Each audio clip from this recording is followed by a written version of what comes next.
Hey everybody, hope you had a great weekend. This is another edition of To The Point. Lovely to be with you all. It was an interesting sports weekend. We are getting close to the NHL draft, which is Wednesday evening. Can't wait for that.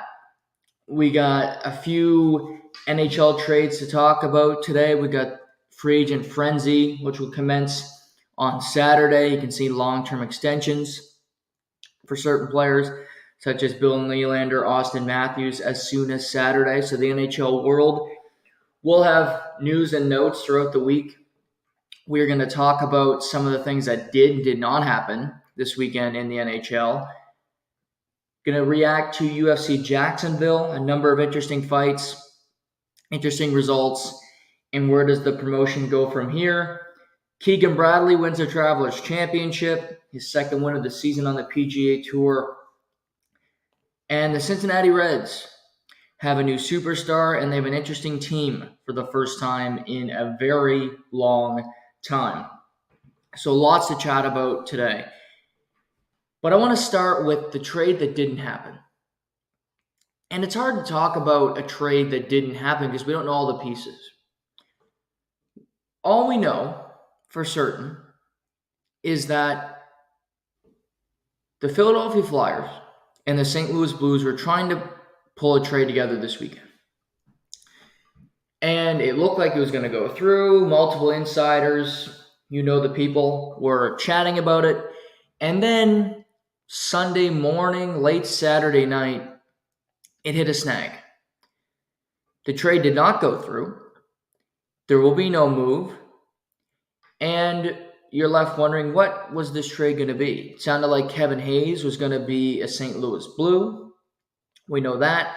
And that parts coming back were going to be Torey Krug, who signed with St. Louis after the 2019 playoffs and has been an injury-plagued, overpaid defenseman ever since. That sounds harsh.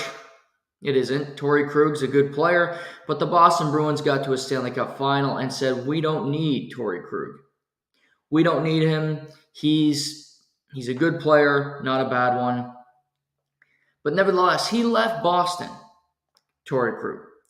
He left Boston and went to St. Louis. And when he got to St. Louis, he was given a no-trade clause.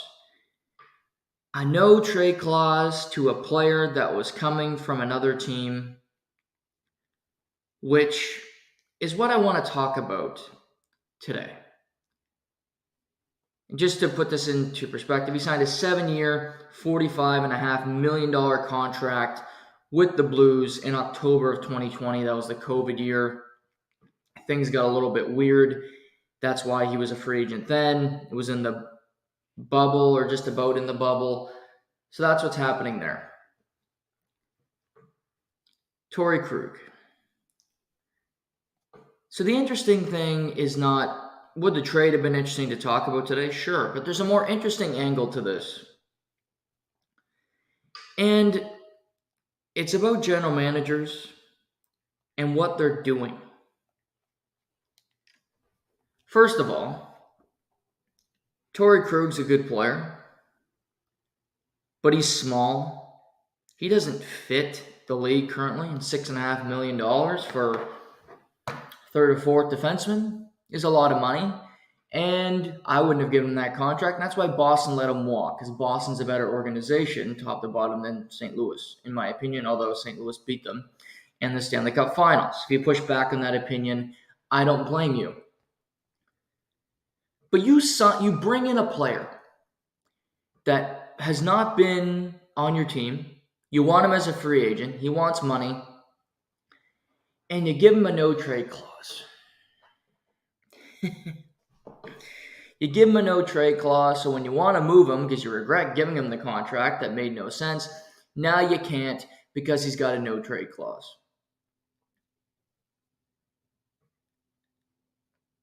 NHL GMs need to learn something, and they need to learn it quickly. The no-trade clause is always a bad idea, and a no-trade clause should only go to a player who is top 10 in the league And if the player's 11, he doesn't get one. Matthew Tkachuk could get a no-trade clause from the Florida Panthers because he's a top 10 player. David Pastrnak of the Bruins, right in that gray area, I'm okay with him getting one. Here's where the line cuts off. Morgan Riley should not have a no-trade clause.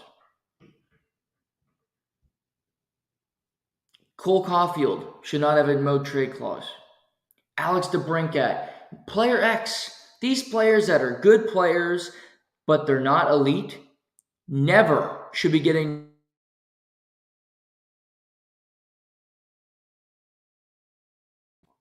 hand out no trade clauses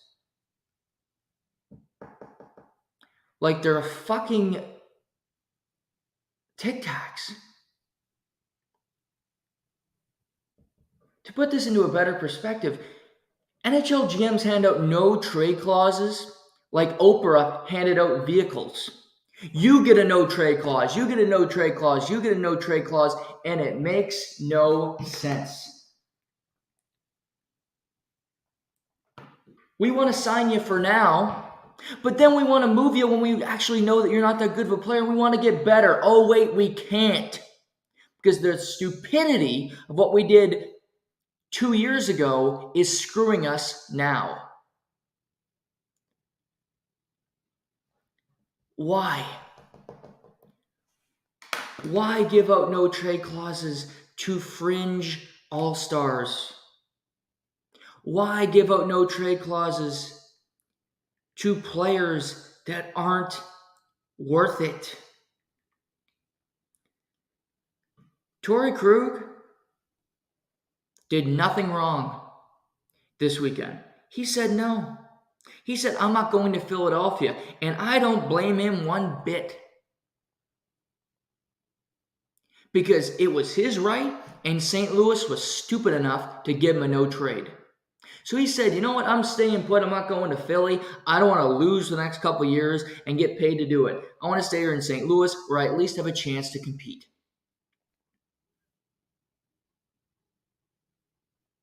Nothing wrong with that. He was getting crushed online. Why?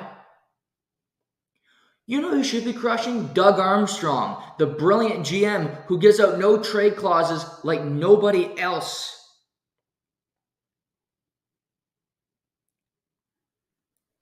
These are the no trade clauses around the NHL currently. I could go by teams and it's disgusting. Cam Fowler, John Gibson, 10-team. Dmitry Kulikov, Shattenkirk, Derek Forbert, Nick Foligno. No movement clauses. Kyle Oposo, no trade. Wow. John Huberdeau, why not? And Nazem Kadri and Jacob Markstrom, all in the Calgary Flames. Good luck with that, Craig Conroy.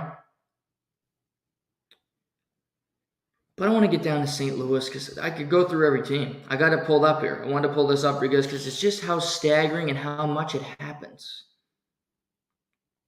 By the way, you know who else is no trade? Kevin Hayes, but he was willing to go to St. Louis because he wants the hell out.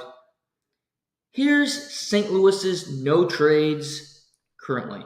Jordan Binnington. Oh, yeah, he earned one. Jordan Binnington. Yeah, oh, yeah. The guy who can't stand the ice, bad temper, complete snapshot. Yeah, let's give him a no trade. Makes sense. Pavel Buchnevich. Of course, why not? Justin Falk. Torey Krug. Colton Parayko, Brandon Saad, Marco Scandella, my fuck, and Braden Shen. 1, 2, 3, 4, 5, 6, 8. 8 players on their roster. That's who they were given out to, no trade clauses from Doug Armstrong. What are you doing, Doug? What are you doing? And NHL, what are you doing? And the player can only get the no trade if you give in. If you give in to the player. If you have to give out a no trade to a player for him to come to your team, you're already screwed.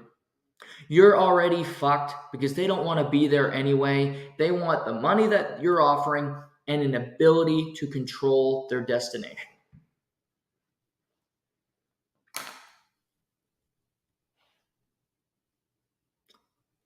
Just say no. Sorry, not giving you a no trade. Not giving you a no move because we don't care. This happens around the league. Victor Hedman, Pat Maroon, no trade. Nick Paul, TJ Brody in Toronto. Ilia Topuria has a 10-team no trade. Jake McCabe, Matt Murray. No movement clauses, Morgan Riley and John Tavares. Boy, that Tavares no movement clause, that hurts. It's even more powerful than a no trade. Now, maybe in the end, St. Louis will look back at this and say, this was a blessing in disguise. We didn't get Kevin Hayes. We kept Torey Krug, and it was better for our organization. Maybe they'll look at it that way. But as of right now, Doug Armstrong wanted to pull off this deal, and Danny Briere wanted to pull off the deal in Philly. And it's not done because of the stupidity of Doug Armstrong, period. He gives out these no trades, no moves, with reckless abandon of what his future might look like. And he's talked about being this great GM. Everybody likes him. No shit, everybody likes him because they get whatever they want with him at the helm.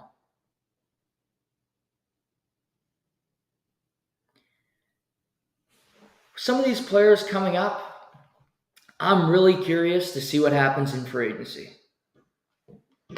Dmitry Orlov is the top free agent available. It's not a great free agent class. He's number 1 on the board. Does he get a no trade? Does he get a no move? Based on the league, he'll get one because he was the best player available. Is there any situation where Dmitry Orlov should get a no trade or no movement clauses? Hell no. He's not a number 1. He's not a number 2. I would argue he's not a number 3 defenseman. That means you don't get it. I'll even put this more crystal clear. William Nylander might sign an extension with the Leafs. He should not get a no trade. He should not get a partial no trade. He should get nothing. Nothing. Not a 10 team, not an 8 team. Because he's not a top 10 player in the league. You got a superstar on your team? Okay, give him one. Give him one. Give in. We got to give him one to keep him here. He wants to be here. So you know what? We'll protect his interests and we'll keep him here. Other than the superstar, no. No. I love Braden Point. He's one of my favorite players. He should not have a no trade. He should not have a no move. Mitch Marner is a great player. He should not have a no trade. He should not have a no move. Although he has a no move that kicks in about 4 days from now. Thanks, Kyle. That's what's happening here. Around the league, you can blame it on the salary cap. That's why these trades don't happen. Sometimes it is a salary cap. And it's easy to blame Gary Bettman and, we can't do anything and we're strapped and, the league's it's so easy to predict. Well, maybe it's the GMs screwing themselves. Maybe it's the GMs making it difficult to make a trade because of the stupidity of your past actions. In life, I try to learn from my mistakes.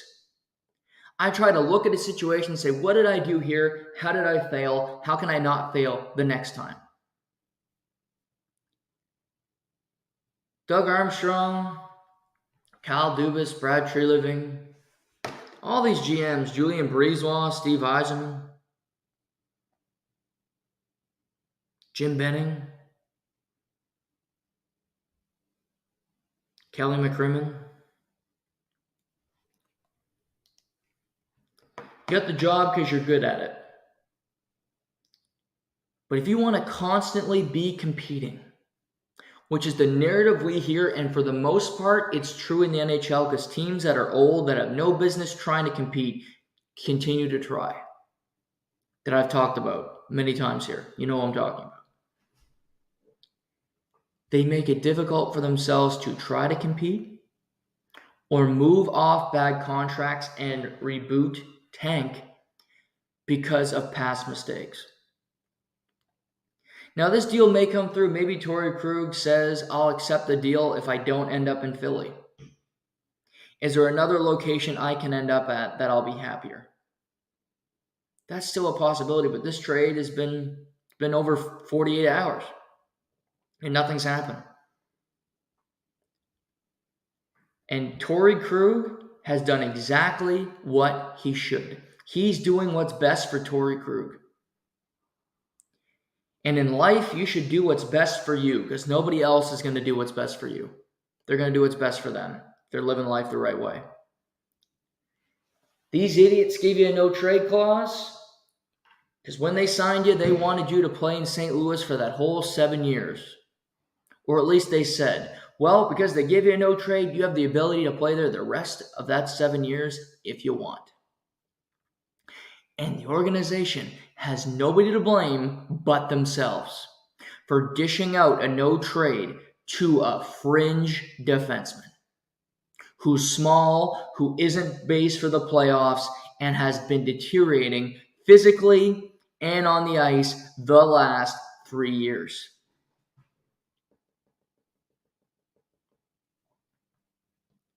It's not shame on Torey Krug. It's shame on Doug Armstrong and the St. Louis Blues for doing this. You want this trade bad enough? You want Travis Sanheim? You want Kevin Hayes? Find a third team that makes Torey Krug happy. Otherwise, shove it. Shove it and learn from your mistakes. And don't dish them out like candy on fucking Halloween to every kid.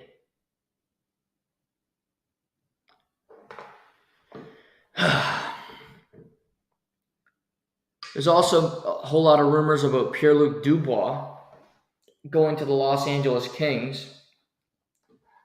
Those were sparked further on Saturday when Los Angeles traded Sean Durzi, a promising young defenseman, to the Arizona Coyotes for a 2024 second-round pick.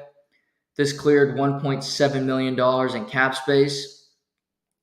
Los Angeles did this earlier in the offseason as well when they flipped Calvin Peterson to Philadelphia, giving away draft picks so that they could move out some cap and see what they can do. No deal is done yet. It still sounds like the Montreal Canadiens are in the running for Pierre Luc-Dubois. Earlier this morning, it's reported he has not been given permission to speak with Los Angeles about a long-term extension, so a sign and trade as a part of this deal. To me, that's the holdup. For Winnipeg, they should want this to be a sign and trade because they will get more in return. So they should allow these conversations to happen because Pierre Luc-Dubois is not coming back. He wants out of Winnipeg. He doesn't want to be there anymore. He didn't want to be in Winnipeg the second he got there from Columbus, another place he didn't want to be. Now, is Pierre Luc-Dubois a great teammate? Is Pierre Luc-Dubois a guy that's all in? You can question that he isn't. It's been Pierre Luc-Dubois unhappy his entire career. At times his play lagged, but I like him as a player. I think he's a good center. He fits the game, and I think he's going to be. You get him into the postseason, I think he can be a factor. And the Los Angeles Kings are being aggressive at trying to get better quickly. They got a veteran coach. They got some young players with some veterans on that team like Anze Kopitar, Drew Doughty, who have won Stanley Cups before. Dubois makes sense on this team as the long-term centerman. But there's still work to be done. I think we will see a trade this week of Pierre Luc-Dubois somewhere, and I think it'll be a good shot that the deal's done before Wednesday. Because I think whoever Winnipeg trades, if it's whether he gets traded to Montreal or Los Angeles, they want that draft capital. They want to make another draft pick, and the draft is on Wednesday night. So if you can get that draft capital, you can get another pick in the first round, that's what you do. So I expect to see that trade this week. Another trade over the weekend, the Colorado Avalanche acquired Ryan Johansson from the Nashville Predators for the rights to Alex Galchenyuk. And the deal was really, Avs took Ryan Johansson for $4 million a year over the next 2 years. He makes $8 million, but the Predators are retaining 50% of the contract, so they're going to get Johansson at $4 million. And Nashville gets him half of it off the books as they look to move towards the future, as they look to rebuild that team with Barry Trotz at the helm as general manager. I don't mind this gamble by the Colorado Avalanche. Ryan Johansson is a player that's had an up and down career. Great start in Columbus, had some highs, had some lows, has gone through some tough injuries, including last year. But you get a centerman at $4 million. He's big. It's a new opportunity. I think he'll be motivated. Playing with McKinnon, playing with Rantanen. Another centerman up the middle, JT Compher, maybe departing the Avalanche in free agency because I think he'll be more and more coveted because of this free agent class being subpar. If you can go McKinnon, Johansson, and then you throw in Alex Newhook, who I still believe they hope he can find another level and improve his game because so far his NHL career has been pretty lackluster. A non-factor, and I think his size is a big part of that. And in particular, the playoffs have been really disappointing for him. But I don't mind the gamble. 2 years, $8 million. If you win another Stanley Cup, if he's healthy and finds that production, he's well worth it. It's just about him being healthy. Him finding consistency and finding the right line mates to pair him with. The Avs are currently the betting favorite to win the Stanley Cup next year. I find that a bit surprising. Gabriel Landeskog is done for the season. We already know that. Obviously, Kadri's in there anymore. JT Compher could be off this roster. Colorado could look a lot different. Could look a lot different after this weekend. I think they need to make some moves to get better. Eric Johnson is leaving the team. They already announced that. Jack Johnson won't be back. So those are two defensemen they've had the last 2 years. Finding some more depth, the bottom of their lineup. The third and fourth lines need to find scoring. Need to produce because last year it was McKinnon and Rantanen against the world. And somehow, even with McKinnon missing the first month and change, they won the Central Division, which is incredible. But Makar is not healthy all the time, and Byram isn't healthy all the time, and yet McKinnon and Rantanen can't be asked to do everything. Because eventually you get into the playoffs and you're playing better teams, such as Seattle. McKinnon's better than any player in the Seattle Kraken, but the Kraken were such a well-built team that it won out in the end. That the Kraken beat Colorado, which nobody would have predicted, but it happened. So I like that the Preds are shedding salary. They don't need Ryan Johansson. They don't want to pay him $8 million the next 2 years to be on a team that I don't think they plan on winning many games. I expect them to explore trades for Philip Forsberg, for even UC Saros, to see what they can get for him. It's a bad time to be rebuilding, to be quote-unquote prepping for a tank when the draft is in your backyard in 2 nights. But that's bad timing. They've tried to compete for a long time with a crappy roster, quite frankly. And it's time to move on. It's time to make the change. Because they're not winning anything with this group. So good on Barry Trotz for finding a team that would take on Ryan Johansson. But the draft is on Wednesday. Looking forward to that. Lots of drama. First round Wednesday night, second to seventh round Thursday afternoon. Free agency this coming weekend. We also got Jordan Staal re-signed with the Carolina Hurricanes over the weekend. I talked Friday about a report that they had a snag in negotiations, but they worked it out. They agreed to a 4-year, $11.6 million contract, which basically will keep Jordan Staal in Carolina the rest of his career. He's 34. He's the captain of the team, the leader. He's the shutdown center. He'll be 35 in September, and this should play out the rest of his career. He's already played 1,173 games, which is incredible. And now he runs it back with Carolina, a team that will be looking to compete again next season for Stanley Cup.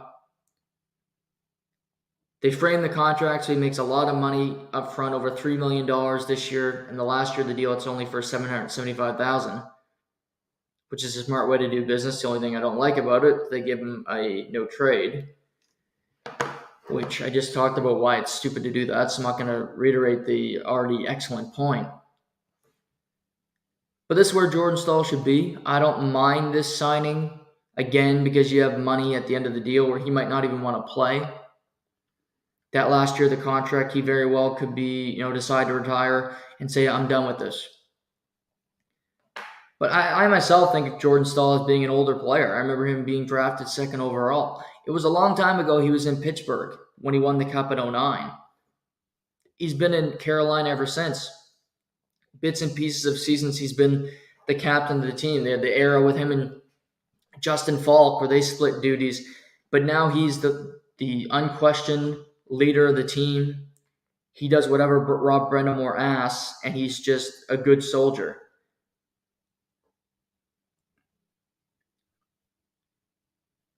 But the Canes need to find scoring. The Canes need to find scoring this offseason, and it's non-negotiable. Because Carolina, the way they play fundamentally, they can win a Stanley Cup, and I truly believe it. They will have to make decisions on goalies. They have Korchkov, who's played very little in the NHL, but I believe they like. Freddie Anderson's a UFA, and Antti Ranta. And they need to make decisions on finding scores. Do they look at Vladimir Tarasenko in free agency? I doubt they take another look at Max Pacioretty just because of the injuries. Jason Zucker in Pittsburgh. Nyquist, do they take a flyer on Jonathan Drouin? Dadonov, who had some success in Dallas. Do they splurge on Tyler Bertuzzi? I doubt it, just the way they do business, but it's there. Connor Brown.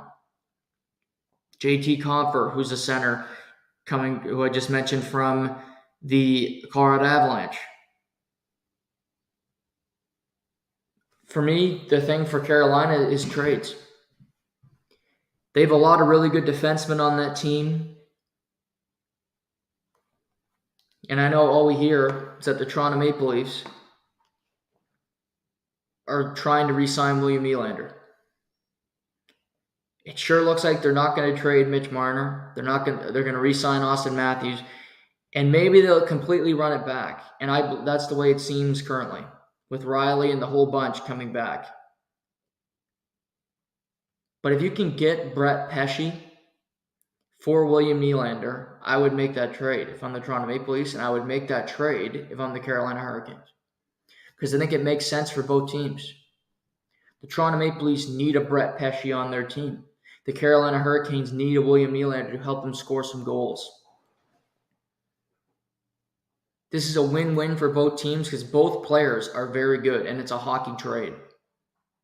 I don't think there'd be much more added to the deal because I don't think that William Nylander is better than Brett Pesce, and I don't think Brett Pesce is better than William Nylander. I think they're very close to one another in their value and what they bring to the table. It's different what they bring to the table, but it's what both teams need, and they both do their jobs extremely well. Brett Pesce might be in Carolina. He might be a defenseman you don't hear of all that often. That's more on the media of hockey not doing their job, including me. I'm telling you right now, if you haven't seen him play, he's really good. Just like William Nylander is a great winger. And scoring will always have priority over really good defensive play. And for the Toronto Maple Leafs, you might hear the argument, well, their defense is not the reason why they're losing. Sure, on the surface, it is not. But nobody can tell me. You go beat the Florida Panthers, okay, even if you get by Carolina, which I don't think they would, maybe they wouldn't have beat Carolina. They're not beating Vegas. So your defense might get you to a certain point, but are they going to get you over the hump? Are you good enough to win with your defense? With old-ass Mark Giordano, with TJ Brody, who wasn't playing all that consistent, Morgan Riley at an extremely high level, Justin Hall, who's turnover prone, and then you have a potpourri of others who you don't trust. Are you winning with that defense core? And if you can answer that question, yes, number one, you're lying. But number two, wow, do they have you sold? Does that organization have you like fucking, they got you like zombies drinking the Kool-Aid walking around? So problems are often everywhere, but it's the ones that are creating the most havoc that you notice first. We can't score in this situation. This isn't working. Well, yes, but also, are you good enough to win with this other part of your team that isn't all that good either? And if the answer is no, then you make a change. And that's the crossroads that Toronto is at right now in Carolina. If I'm Brad Treliving, I'm not re-signing William Nylander. I am trading for Brett Pesce. If Carolina would do it, I think they will. Because you need that defenseman. And also, William Nylander is going to cost more than Brett Pesce on that next contract. So it's going to help you in the long run. Because as I talked about last week, there might be this narrative that William Nylander is going to take less money. He's only going to take a 50% pay increase. Whatever, me and my father had this debate about it. He was going through his mathematical equation of what he was going to make. He'll be wrong because I know this better than he does. He knows math better than me, but I know sports better than he does. And there's no way William Nylander is saying, okay, I made 6'9". Okay, I'll make 8'5" now. That ain't happening. That ain't happening if you're paying 10, and then you're paying 15, and then you're paying 11, and you're paying 10-9. You're not winning with that formula because you're not winning with the formula where they aren't making that much money now. It's not going to be no 8-5 and 13-2 and whatever else it's going to be for these contracts. In a perfect world where everybody signs and they take a pay cut, they take the dreaded hometown discount, which, what does that even mean? I have never understood that concept, a hometown discount. First of all, if it's not your hometown, then it's not a hometown discount. Point number one. Point number two, you're in your career, unless you own a company, you don't care what other people are making. You care what you're making because you want to be successful and you want to have a better life, a better shit, a better house, better whatever for your kids, healthcare, this, that, or the other. You don't consider what Pam in sales, Pam at reception is making. You don't think about Dwight. You don't think about Kevin in accounting. You do what's best for you. Because at the end of the day, it's your life. That's life. Frank Sinatra Jr. That's all it is. That's life. Okay, I make more than you. Tough titty, said the kitty when the milk went dry. Boom. That's it. If you can get just as good a player at a different position, but he does something different and he makes less money, boy, does that sound promising. And sell it to the other team, you're going to get a really good player, which they are, that you need, you make the deal. Doing the same thing over and over again, expecting a different result, is insanity. And that's what Carolina and that's what Toronto have both been doing. And that's what's so funny, that they're intertwining. Toronto, let's overspend on forwards and let's have an adequate defense and mediocre goaltending. Let's try to win. Yay. They never win. Carolina, let's have a low payroll and somehow be successful every year because our coach is a genius. And let's see if we can win a cup with this. You're successful to a point, but you never get over the hump. Back-to-back years where they don't get to a Stanley Cup final with really good teams. So both teams are at a crossroad where they say, do we stick to what we've been doing? Where we've had minimal success, but we haven't gotten over the hump. Or teams who made grave changes, who made drastic changes to what they do, Vegas, Florida, Tampa Bay, they've been rewarded for their stones, for their cojones, for doing things differently. Sometimes the good guy wins in the end by doing the right thing, but oftentimes it's the jerk who ends up winning. Because not everything's Downton Abbey, because I assume Downton Abbey's about a positive show, to be honest. Never seen it, never plan on seeing it. I think it has something to do with the royal family or something Britain. I don't care. If you've seen Downton Abbey, I apologize if that's a really bad description of the show. But maybe I'm thinking of The Crown. All I know is all that religious British royal family horseshit is all crap. So I digress. Long way of putting it. Toronto, Carolina, the trade is there. I truly believe it, and I would pull the trig. Because for Carolina, if Svechnikov goes down, you don't have an option. You don't have a score. That was proven. For Toronto, you have Morgan Rielly. He's not a number one defenseman. Everybody and your mom knows it. How about you have a couple number twos?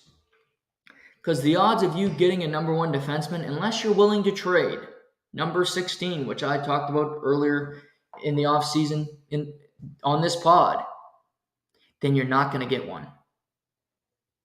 You're not going to get one right away. Maybe Topi Niemela will be one, but he's 20. He's a prospect. He's not going to be playing at the NHL level next year, and you want to win now. So unless you're willing to trade the big fish, you can trade the smaller fish and get good value for them.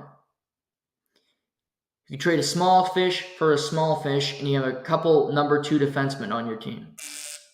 That's better than anything you've had. If you could go Pesce, Brody, Rielly, that ain't bad. It's a good start to a defense corps. Doesn't sound so bad. Doesn't sound, let's go Rielly to Brody to Hall to old-ass man Giordano to Jake McCabe, who was turnover prone in the playoffs, and you go from there. Gustafsson, whoever the hell else was playing down the stretch. The lily pad. I love a trade that makes sense for both teams. Because sometimes trades just don't. But that's what makes hockey trades fun. And a hockey trade, to put a definition on a hockey trade, is trading an active NHLer for an active NHLer where both men are still performing really at a productive level. That's a hockey trade. Where both teams plan to be good and you both play in the Eastern Conference. So you'll see each other during games. How interesting. The odds of this happening, I'm going to go 10%. 10%. But I would do it. If the thought is I could get Brett Pesce or Noah Hannafin, I'll take Brett Pesce. Because we all know Noah Hannafin's available in Calgary because everybody is. Nobody wants to live there anymore. Nobody wants to play for that organization. As we discussed on Friday. But sticking to your guns and sticking to the plan, okay. See where that gets you. Tonight in Nashville, the NHL Awards. We'll discuss them tomorrow on this fine program. But why do the NHL Awards now? Do we even remember who was nominated? Does it matter who wins an award after a team has won the Stanley Cup? Not really. But it's in Nashville, and I can at least applaud it for being in Nashville. That at least it's a good environment for an award show. Don't they do the CMAs in Nashville or something? So,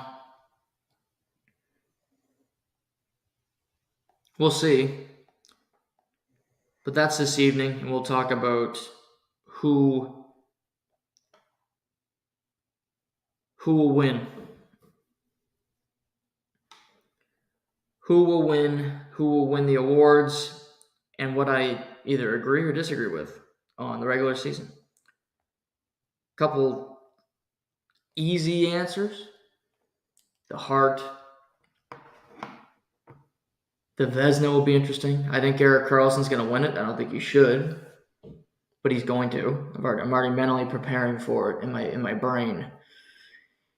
I have nothing against Erik Karlsson. Great looking guy. I'm sure he's a good family person.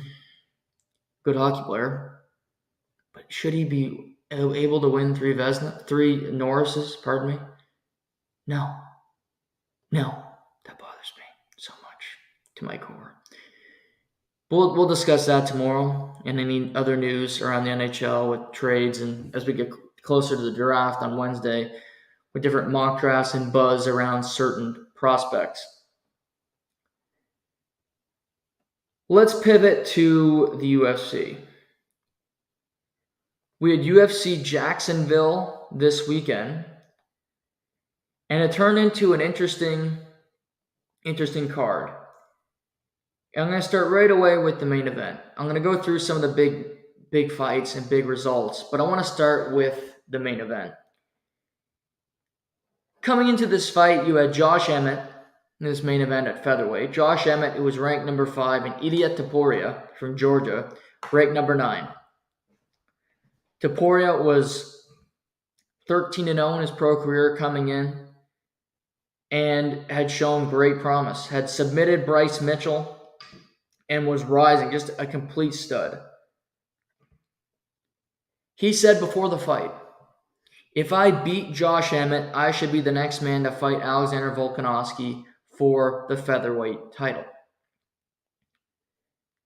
And with a win over Josh Emmett, who was recently in an interim title fight, it made a lot of sense. Well, this weekend to me, he proved that he should be. He put on a just dominant performance. A judge giving him a 10-7 round. His striking, his movement, his ability to avoid significant damage from Josh Emmett, who has great punching power, was incredible. He moved around, the calf kicks, the boxing was completely on point, and he decimated Josh Emmett, who is a worthy opponent. It was one-way traffic from the start. He beat Bryce Mitchell easily. He defeated Josh Emmett easily. And to me, he's got the flair. He's got the name value. And just his performances, he is proving to everybody that he is the next man up in the featherweight division. In a week Saturday, Alexander the Great Volkanovski will defend his title against Yair Rodriguez. Then there's the talk, well, will Volk want to move up to fight Islam in Abu Dhabi? Will he fight again at featherweight? What does he want to do? Or potentially, can Yair win this fight, which I'm not ruling out, by the way, because I think Yair Rodriguez is a very good fighter as well, and he's one of the most difficult opponents for Volk because of just how crafty he is. But when the rankings come out tomorrow, Ilia will jump to number 5. And he will be the only man inside the top 5, other than Arnold Allen, who's coming off a loss to Max Holloway, to not get a title fight against Alexander the Great. Holloway's had 3 of them. Ortega's lost. He hasn't fought in a long time either. You have Calvin Kattar. I've talked about this before. But Topuria does not need a tune-up fight. He really doesn't. He doesn't need a tune-up fight. He doesn't need another guy to prove that he is the man. Also, he said the only way he'd fight before he gets a title shot is fighting Max Holloway in Spain. UFC, learn from your mistakes. Do not book this. Max is fighting at the end of August against the Korean Zombie. That makes sense for him because they've never fought and both guys are at different parts of their career. But it's a fight that will make no difference because Zombie is going to retire after the fight. Max fighting Arnold Allen wasn't all that smart because Arnold Allen was a contender for Volk. But Max beat him because Max is still an elite fighter, and Arnold Allen becomes an afterthought. He can't get a title opportunity because he lost. Max Holloway winning that fight is not going to get a title shot because he's had 3 opportunities. Ilia should get the winner of Volk and Yair later on in 2023. Maybe it's in December in that card in Vegas because it doesn't look like Chandler and McGregor are going to fight. Maybe that headlines the December card in Vegas. Would make sense. But he is decimating every opponent he gets in there with. He's so confident. He's so crafty and smart. And to me, he's the next guy. He's never lost as a pro. And his striking and his movement is it's so impressive. It's so impressive because he doesn't have a weakness in his game that I've seen. He can win on the ground. He can win striking. And he said this after his fight. He gave credit. He said, Josh Emmett is just a tough son of a bitch. He should have went down. I should have knocked him out, but he wouldn't give in. At the end of the fight, Josh Emmett had one eye that he could basically see out of, and he kept fighting because he has no quit. But it was clear who was the better fighter, who was younger, who was faster, who had the better strikes. Josh Emmett was throwing wildly, trying to connect on something to get a Hail Mary to win the fight. It didn't work because Ilia was smarter and faster and better. A 5-round main event, that 5 rounds did not look difficult for him. He stepped up and he delivered. Simple. He gets the winner of Volk Yair in 10 days. There's not another tune-up fight for him that makes sense. And sometimes you get title opportunities just because it's available to you. Because you make the most sense. Looking at the rest of the rankings, he makes the most sense.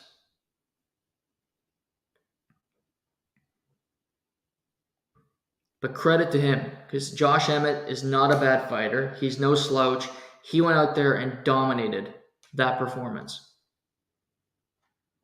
to credit to Ilia Topuria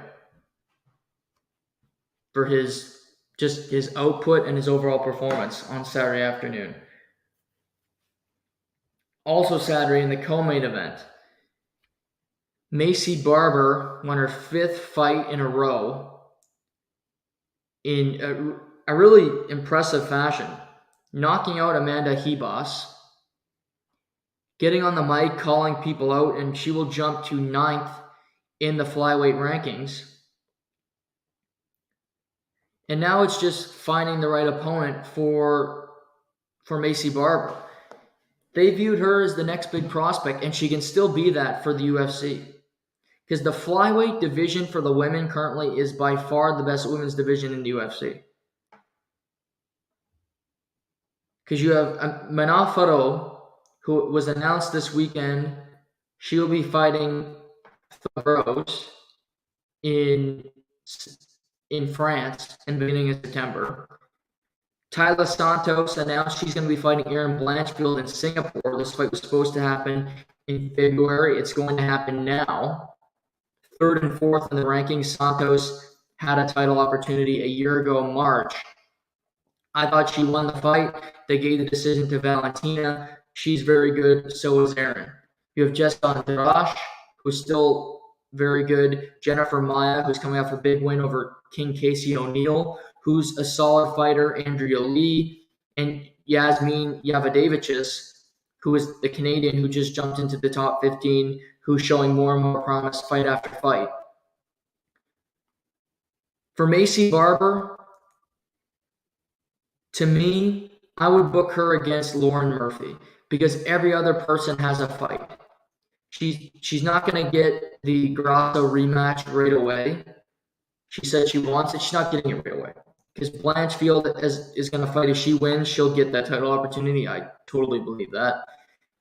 But the women's flyweight, like I said, it's heavy. There's a lot of really great female fighters.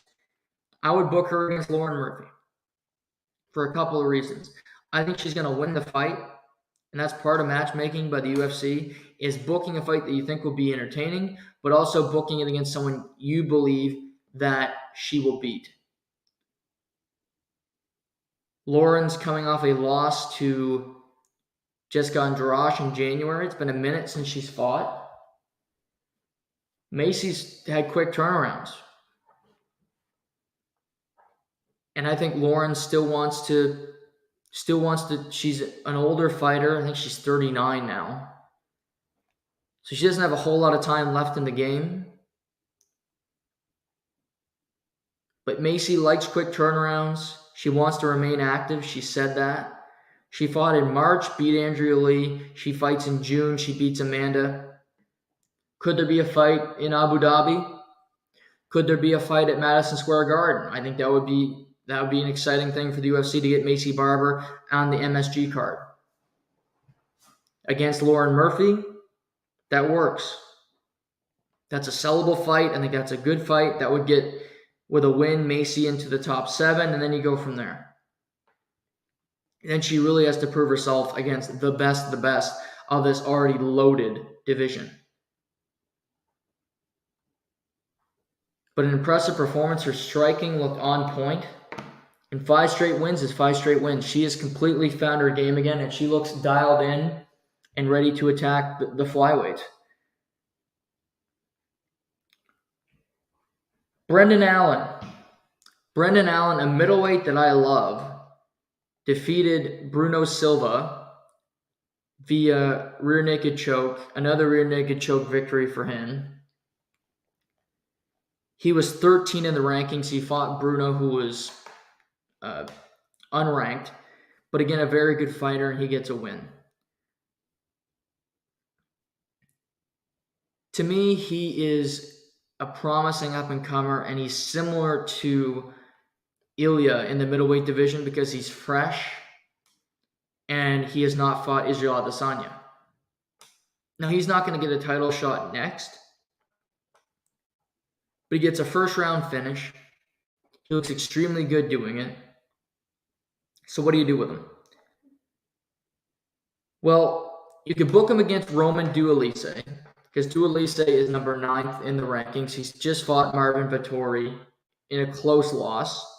He is a good fighter, and he's technical, and I think that would be a fun fight when it comes to grappling and seeing what they can do with one another. You could look at, you either book him with him, or you give Brendan a really big step up in competition to see what he's made of. And you either book him against Jared Cannonier or Marvin Vettori. Izzy's going to fight Whitaker or Duplessis. Cannonier's just coming off a big win. And I guess the big question is, who do you book Khamzat against? Is it going to be Whitaker? Sorry, is it going to be Cannonier? Is it going to be, I don't know, in October? Is it going to be Kamaru Usman at a catch weight? I doubt it. I don't think Dana White wants to do that. But I don't believe that Kamaru Usman is going to fight at 185. And the reason is because he will not fight Israel Adesanya. They're both African. It's a thing for them where it's just about, I'm not fighting my brother, and I can respect that. I have no problem with that whatsoever. Kamaru wants to get back to the throne at welterweight, even after having 3 fights with Leon Edwards, but let's see if he can do it. Let's see if he can strew together enough wins, or if Izzy is not the champion at 185, maybe something happens there. But to me, the UFC has to make a decision on who they want the Wolf, Khamzat Chimaev, to fight. Whether they want it to be Jared Cannonier or Marvin Vettori. I think it's going to be one or the other. Because Costa's booked, Duplessis' booked, Whitaker's booked, Brunson's booked, and he wants to fight at 185. Chris Curtis is booked. So if Cannonier will fight Khamzat in Abu Dhabi, and let's say it's a number 1 contender fight, they'll do it. Then I would go Marvin Vettori against Brendan Allen. A big fight for Brendan to move into the top 5, and also for Marvin to prove that he's one of the best middleweights in the world, because I think he is. He got dominated by Jared, but that was Jared's best performance by far in the UFC.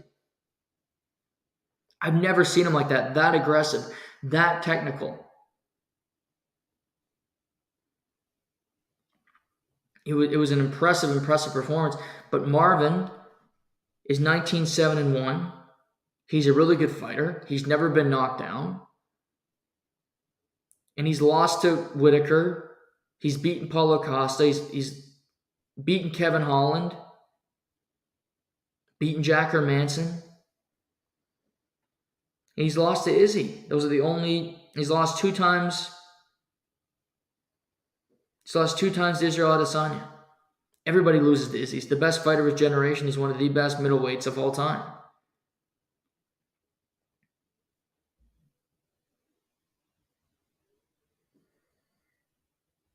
So the UFC has some decisions to make at middleweight. They need to figure that out. But Brendan Allen is very much a prospect, a promising up-and-comer that I think they should be excited about. Also on the card, Baby Shark defeated Jillian Robertson, which it was disappointing performance from Jillian from Canada. Her striking and just her overall game just is not, she has one way to beat you, and that's getting you to the ground. But if the opponent can figure out what you want to do, then you're kind of screwed. And Baby Shark just didn't allow it. Tabitha Ritchie. Some great defense. Her striking was a lot better, and she gets another victory in the UFC, and she's now ranked at strawweight. So it was a lackluster performance from Jillian.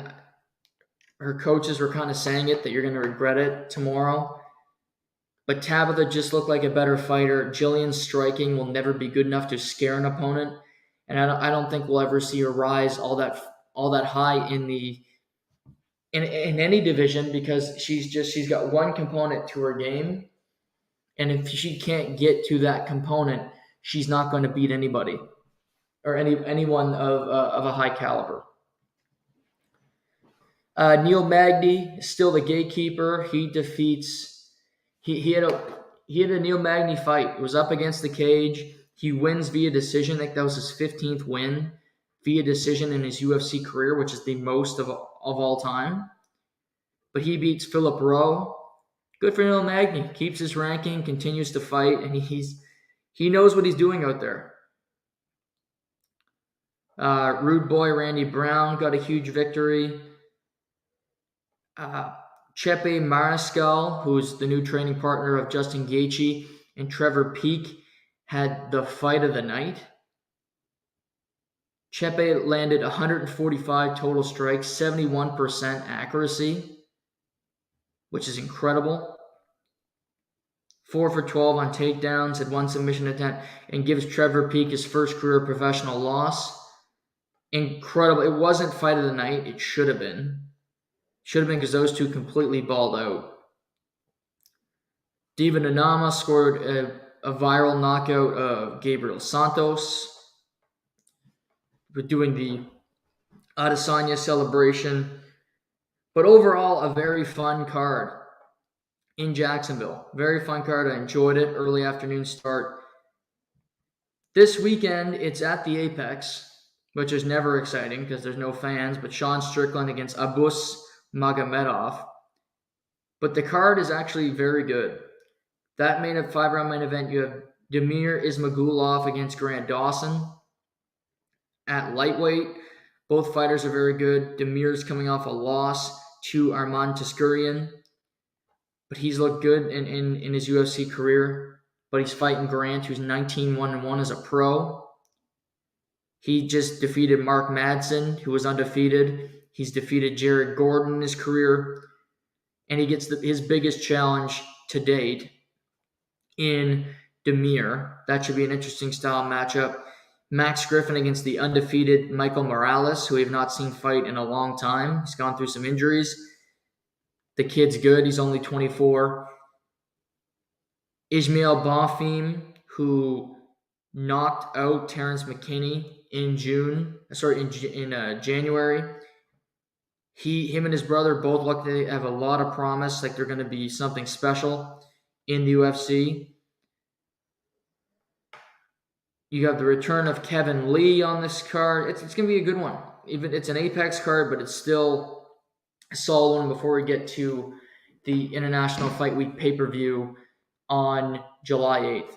So solid event in Jacksonville and a good-looking one coming up this upcoming weekend, which we'll talk about later on in the week. Let's talk about the Travelers Championship a little bit. Keegan Bradley, who is a very good PGA Tour player. Hits the ball well, very good putter. We don't think of him with Rory McIlroy, with Scotty Scheffler. But to me, to see Keegan Bradley win this weekend at the Travelers in an elevated event where Justin Thomas is playing, Scotty Scheffler, John Rahm, Patrick Cantlay, to see him win for the second time this season, what it really tells me is that we're in a golden age of golf where there are just so many damn good players on the PGA Tour. There's so many good players. It's truly incredible what's happening. Keegan Bradley won at the Zozo in October, which counts for this season. It was in 2022, obviously. But he wins at the Zozo, and then he wins here at the Travelers. 2 wins this season on tour. And he's now in the top 5 in the FedEx Cup standings. Keegan Bradley has more wins this season than Rory McIlroy. He has more wins this season than Corey Connors, and Justin Thomas, than Ricky Fowler, than Hideki Matsuyama, than Xander Schauffele, than Victor Hovland now, Sungjae Im. But all these players I just named are damn good. But he has 2 wins. It's so hard to win on the PGA Tour currently. Patrick Cantlay had an up and down day yesterday. But he's one of the best golfers in the world. His ball striking is second to none, but he can't win at a major, and he hasn't won an event this year. Keegan Bradley has won too. Victor Hovland, Corey Connors, Nick Taylor. But you go through the names, it's just so difficult to win. Rory McIlroy can bomb the ball 364 yards off the tee, but he somehow can't finish. He finishes tied for 7th at the Travelers Championship. And it's a great moment because Keegan Bradley is from the Connecticut area. He grew up in Boston, and he wins his home event. It's the one event near Boston on the PGA Tour every year, and he gets the win. It's a great moment. But to me, it was less about Keegan Bradley that I took away from the tournament, and it's more just how talented the sport of golf is right now. Scottie Scheffler has not finished outside the top 12 at an event since October. 22 events, something like that. He has not finished outside the top 12. He had a T4 finish this weekend, shooting 5 under on Sunday, but he loses by 4 strokes. He's still trying to figure out his putting stroke, which is god awful, yet he has not finished outside the top 12 at an event. Because his ball striking is the best in the world. Jon Rahm missed the cut this weekend for the first time since 2021 at the Fortinet. That's what we're dealing with right now, but yet through all of that, through the incredible play, you still see a guy like Keegan Bradley win 2 events in 1 year, and now he has 6 career PGA Tour victories. That's impressive stuff. Justin Thomas finds his game a little bit. He goes 17 under, finishes T10, gets some confidence. Still finishes 6 strokes off the lead to win this event.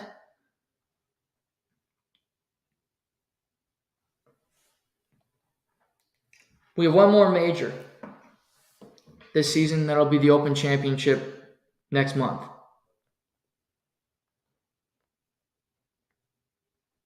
It's always a crapshoot who's going to win these things. We just saw Wyndham Clark win the U.S. Open. Jon Rahm, Brooks Koepka. You think of the big names. And LIV brings on new people, new opportunities for people to succeed. But you also look at the PGA Tour and you say, my God, these players are good. These guys can win any given weekend because they're just that talented.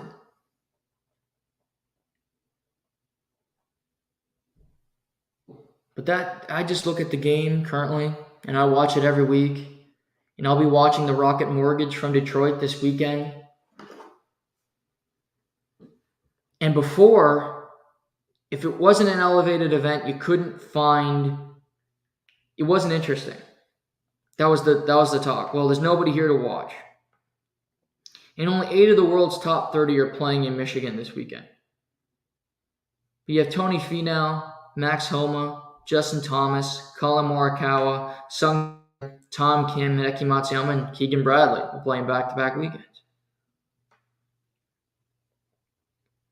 But Ludwig Aberg is a really good golfer. Sam Bennett, who's been the major killer so far this year, is fantastic. Zach Blair shot 8 under this past Sunday at the Travelers. Joel Damon's always fun. But you go through these names. Cam Davis shot 8 under on Sunday at the Travelers. Ricky Fowler's been through it all year. He's been having a renaissance year.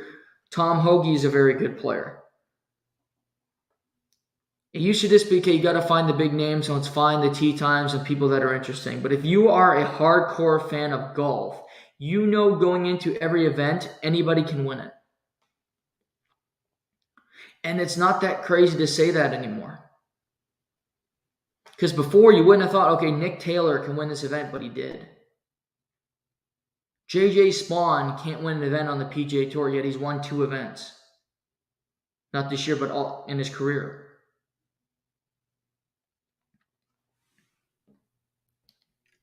So to me, the elevated events have created more money, have brought the best players to more and more tournaments, which is always a good thing.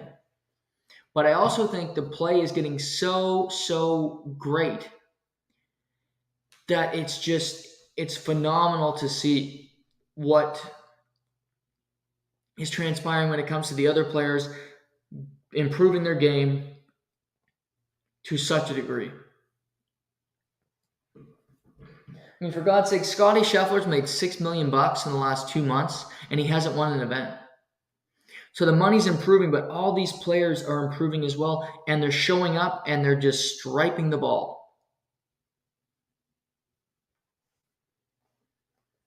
It wasn't the most entertaining Sunday at a golf event that I've ever seen, certainly.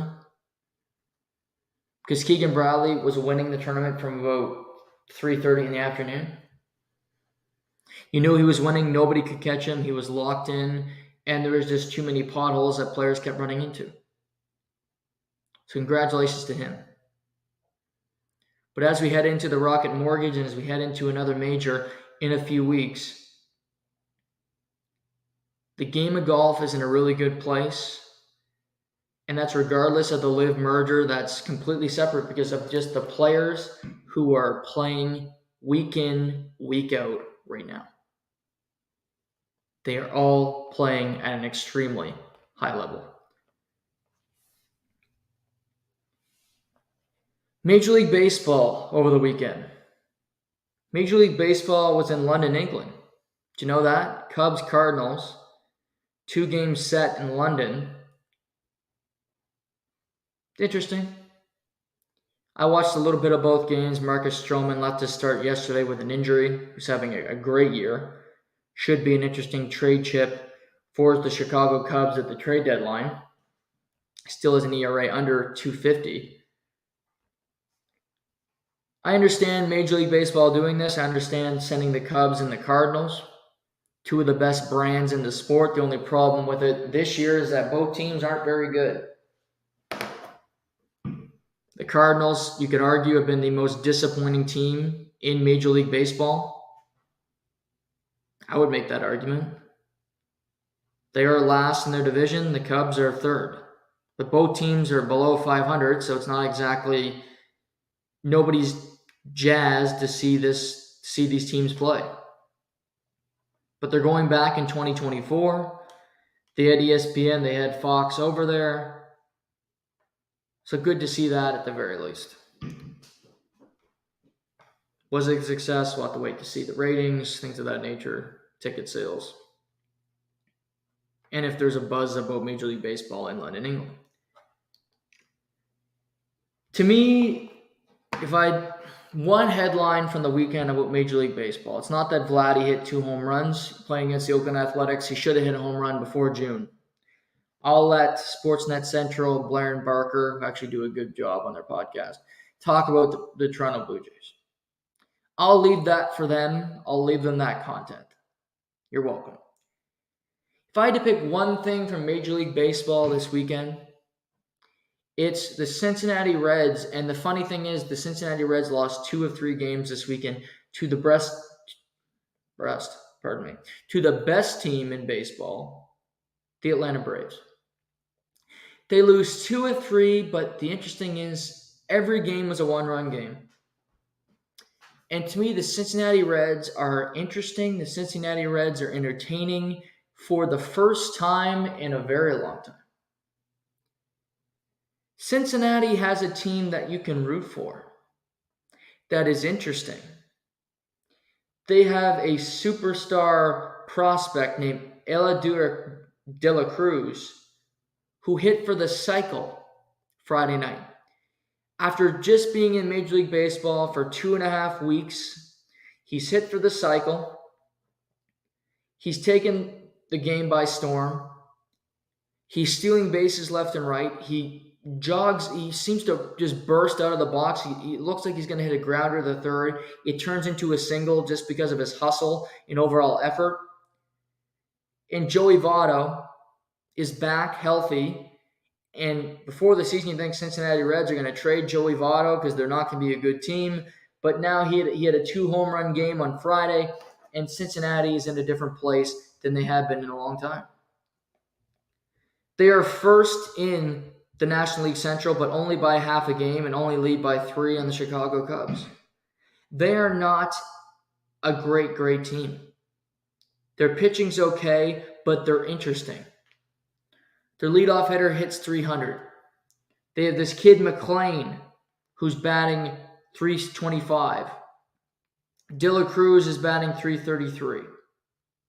Joey Votto is back, and he's doing great things. I just want them to be interesting the rest of the year because they're a fun team to watch play baseball. They just are. Okay, you lose 2 or 3 to the Braves. Everybody does that, and every game was 1 run. They lose 7-6 on Saturday and 7-6 on Sunday. You're losing to Matt Olson and the Braves. Matt Olson, who's tied for the lead in Major League home runs with Shohei Ohtani. That tells you he's having a really damn good season.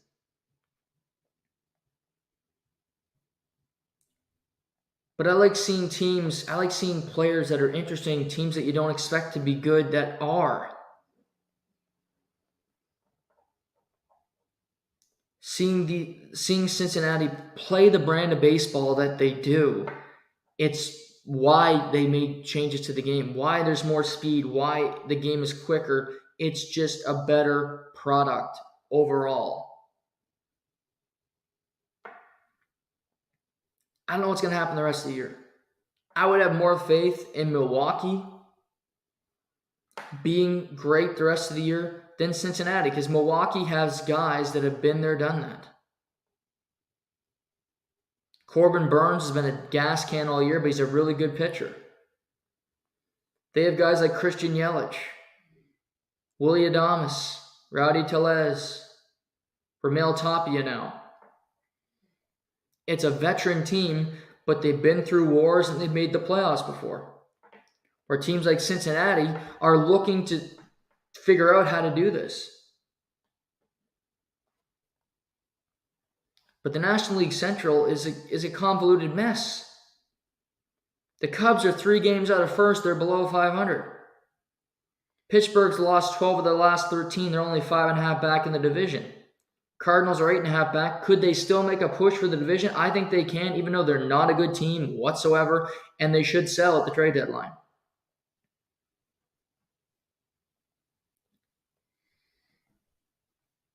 But as we get to the end of June, and the NHL news will wind down, and the NBA news will wind down, baseball needs interest, and divisional races are paramount.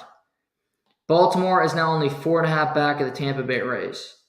That's a good thing. Cleveland is back in the mix in the American League Central, 3 games under 500, only 2 games out of first. Houston is trying to find their gear in the American League West, but Texas is still a very good team.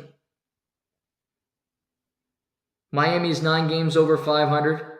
They're a wild card team. And the Philadelphia Phillies are starting to find it. Now, it helps everybody when you're playing the Mets. The Mets, who are 7 games under 500, who throw away games, have lost 8 of the last 9. They're a complete disaster. San Diego Padres, who are 9.5 out of first behind the Arizona Diamondbacks.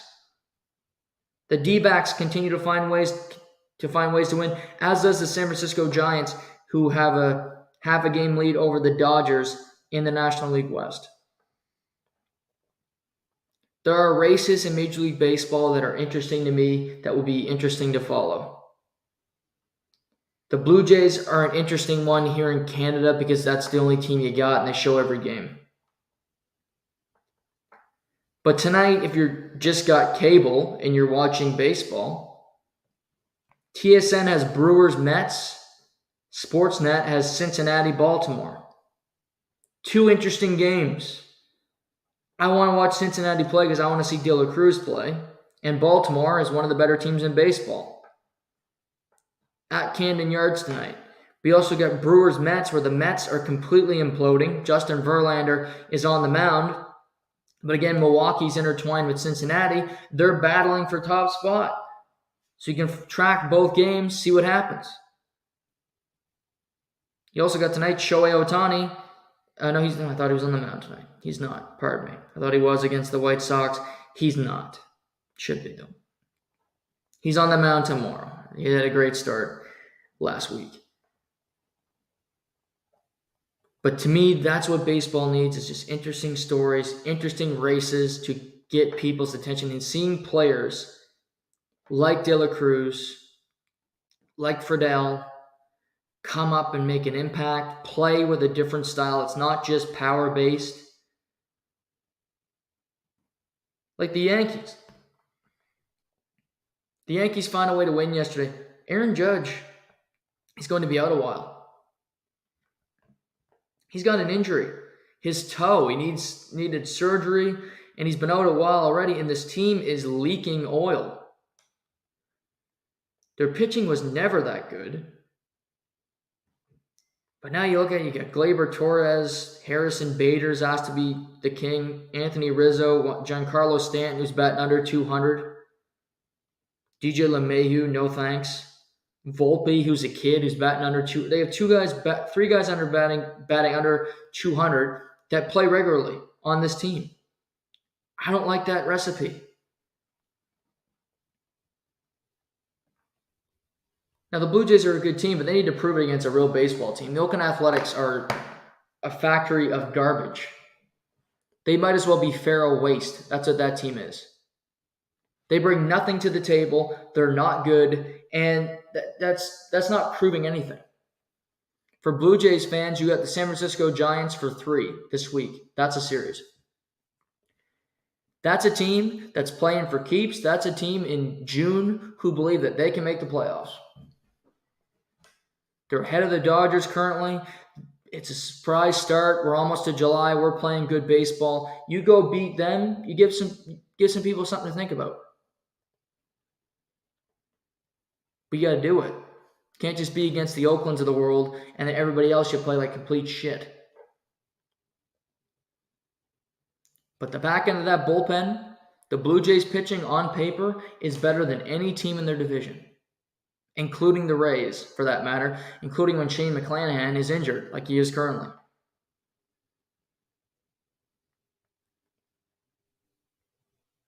But we shall see. Looking forward to watching the Cincinnati Reds this evening. Tomorrow we'll react to the NHL awards, see what happens there. Any other news in the National Hockey League? I want to talk about the Buffalo Bills bringing back their head coach and GM. I find it interesting, just the timing of it, and I thought this was a season that these two guys had a lot of pressure. Maybe not. In particular, Sean McDermott. Maybe the Buffalo Bills are fine paying for guys that aren't on the team anymore. That is not your head coach. Because I think if it doesn't go well this year, Sean McDermott's going to be unemployed.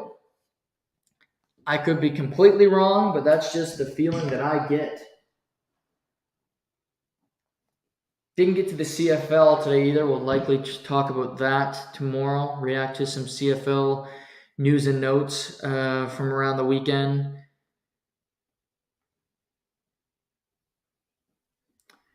And here's Frank Cervelli just tweeted, Jarmo Kekalainen, not breaking news, but he says the Blue Jackets are going to draft a franchise center at number 3 on Wednesday night.